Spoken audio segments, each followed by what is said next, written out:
안녕하세요. 반갑습니다. 무등산 편백 휴양림에서 숙박했다는 어느 커플이 휴양림의 계곡 물놀이터를 다녀와서 너무 좋습니다 하며 잘 즐기고 간다면서 매우 만족해 하였습니다. 여름의 한가운데 무더위를 식혀주는 장마비가 며칠 간격으로 계속 이어지면서 골짜기를 따라 내려오는 신선한 물줄기가 보는 이들의 가슴을 시원스럽게 어루만져 주고 있습니다. 오늘은 계곡 맨 위에서부터 쭉 이어지는 물길을 따라가면서 다양한 모습으로 비추어지는 계곡물을 영상으로 엮어 보았습니다. 인간은 욕망의 본성이 있기에 욕구를 충족시키기 위해서 많은 노력을 합니다. 매슬로우 심리학자는 인간의 욕구를 5단계로 설정하여 알기 쉽게 설명해 주었습니다. 그런데 그 중에서 행복을 만들 줄도 알고 행복을 즐길 줄도 아는 단계란 도대체 무엇일까요? 아브라함 매슬로우의 욕구 단계에 대한 윤정모 주교님의 말씀을 함께 들어보시는 시간을 갖도록 하겠습니다. 아브라함 매슬로우라는 심리학자는 인간의 욕구에도 단계가 있다는 이론을 발표하였습니다. 이 이론을 행복지수와 관련지어 생각하면 행복의 개념이 훨씬 더 명확하게 이해될 것입니다. 욕망은 인간 본성의 중요한 일부분입니다. 인간은 욕망이 있기 때문에 움직이며 욕망을 충족시키기 위해 부지런히 노력합니다. 매슬로우라는 심리학자는 인간의 욕구를 피라미드 형태로 기본적인 욕구에서 고차원적인 욕구 순으로 단계를 설정하여 설명했습니다. 그는 인간은 보통 기본적인 하위의 욕구를 충족시킨 이후에 상위의 다른 욕구를 충족시키려 하며 하위의 욕구가 충족되지 않으면 상위의 욕구에는 별로 관심을 두지 않는다고 합니다. 그러나 인간의 욕구는 꼭 그의 이론대로 되는 것은 아닌 것 같습니다. 사람에 따라서 어떤 사람은 하위의 욕구가 충족되지 않은 상태에서도 상위의 욕구에 집착하는 경우가 많기 때문입니다. 어떤 사람은 물질적 욕구에 집착하고 어떤 사람은 성적 욕구에 집착하며 어떤 사람은 명예나 지위에 집착하고 또 어떤 사람은 종교나 혹은 깨달음에 집착합니다. 사람마다 특별히 어떤 분야에 집착하는 것은 주로 과거의 경험에 그 원인이 있습니다.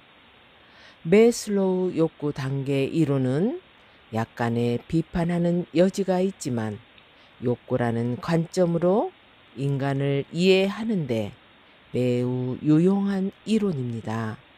그 내용은 다음과 같습니다. 첫째는 생리적 욕구입니다. 인간에게는 생존을 위한 가장 기본적인 생리적 욕구가 있습니다. 그것들은 배고픔, 목마름, 잠, 호흡, 휴식, 성욕 등입니다.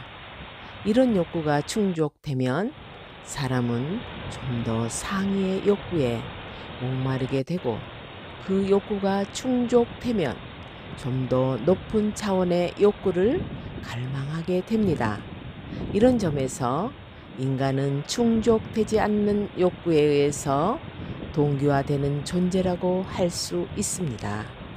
그러므로 우리는 우리가 집착하는 욕구를 살펴봄으로써 내가 누구인지를 알 수 있는 것입니다. 두 번째로 안전에 대한 욕구입니다. 생물학적인 욕구가 충족되면 불안, 고통, 공포, 위협 등을 피하고 자신을 보호하려는 안전과 안정에 대한 욕구가 제일 중요한 위치를 차지하게 됩니다. 대부분의 사람들에게 안전과 안정에 대한 욕구는 물질적인 면보다는 심리적인 면이 더 큽니다. 예를 들어 10억 원의 재산이 있던 사람이 증권으로 9억 원을 날렸다면 그는 아직 1억 원의 재산을 가졌음에도 자살을 생각할지도 모릅니다. 그러나 1,000만 원의 자산이 있던 사람이 1억 원의 이익을 남겼다면 그는 재벌도 부럽지 않을 것입니다. 가지고 있는 재산은 똑같이 1억 원인데도 이렇게 감정이 다른 것은 안정에 대한 욕구가 심리적인 면에 크게 의존하기 때문입니다. 실직한 사람은 경제적으로 뿐만 아니라 심리적으로도 안정을 상실한 사람이어서 여전히 꽤 많은 돈을 가지고 있다 해도 불안해하며 우울증에 빠지기 쉽습니다. 세 번째로 소속과 사랑에 대한 욕구입니다. 기본적인 생리적 욕구와 안전의 욕구가 충족되면 사랑과 소속에 대한 욕구가 생깁니다. 그래서 다른 사람들과의 의미 있는 관계 형성과 소속 집단에 의한 수용이 대부분의 사람들에게 아주 중요한 관심사가 되는 것입니다. 이것은 어린아이나 장년이나 노인이나 다 마찬가지입니다. 그래서 소위 왕따라고 불리는 따돌림은 사람을 불행하고 우울하게 만들며 생활을 메마르게 할 뿐만 아니라 때로는 자살에 이르기까지 합니다. 소속감과 사랑이 결핍되면 소위 고독이라는 증상으로 나타나는데 거의 모든 자살은 고독으로부터 비롯됩니다.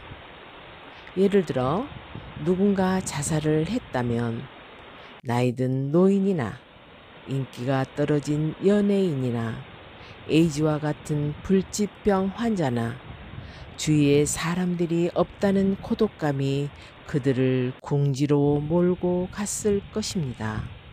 이러한 관계성 또는 연결성에 대해서는 뒤에서 다시 한번 자세히 이야기할 것입니다. 번째로 존경에 대한 욕구입니다.